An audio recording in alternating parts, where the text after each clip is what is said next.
came to me what the psalmist said when he took stock of how he made it through in spite of. Noted how the Lord had brought him through mountain highs and valley lows. How he dried his tear-filled eyes. We in the fourth quarter now. And all of that stuff we've been putting off, time is running out. But here's what God did for Hezekiah. He stayed in the fourth quarter, but because God is a timekeeper, he added 15 more years. Then 15 minutes in a quarter. But the 15 years that God gave him, it's just like 15 seconds.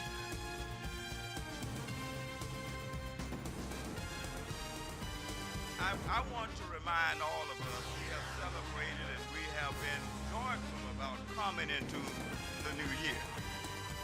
But I want to let you know that Satan didn't stay in 2011.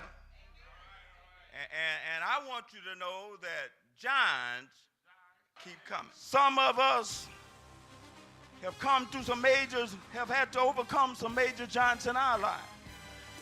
We may have to overcome a life doomed to eternal damnation. But there will be other battles that we will face.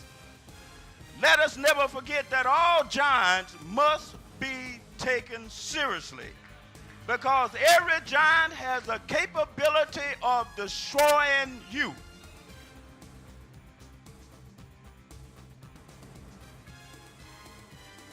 Sometime I think all of us could take a lesson from Paul and just go right on and admit that we've all been burned at one time or another. If you're expecting some of us to come in here with a long robe on and stuff, usually that's what we wear. But I stopped by to tell you, the devil wears them too.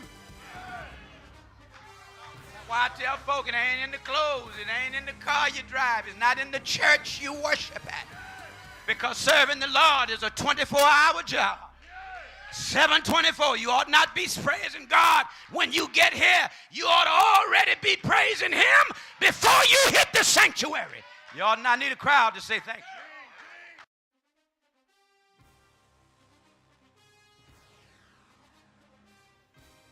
Three things. You've been changed to be a sweet savoring sacrifice. Number one.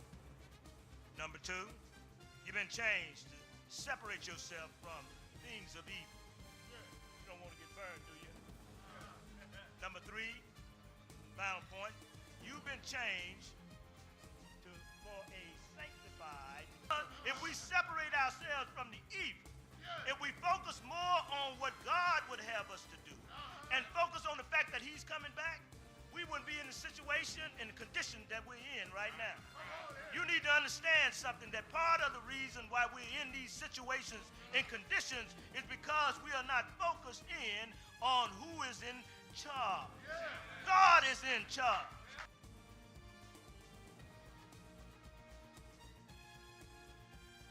There are many fights going on, but not all of them are good fights. Y'all gonna pray with me? There's fist fights. There are family fights. Mother against daughter. We're living in the last day. Father against son. Relatives against relatives. Church fights. Pastor against deacon. Choir member versus director. Ushers versus ushers. Members versus members. Members versus pastors. Pastors fight. In his word, many are the affliction of the righteous, but the Lord delivereth out of them all. Have I got a witness?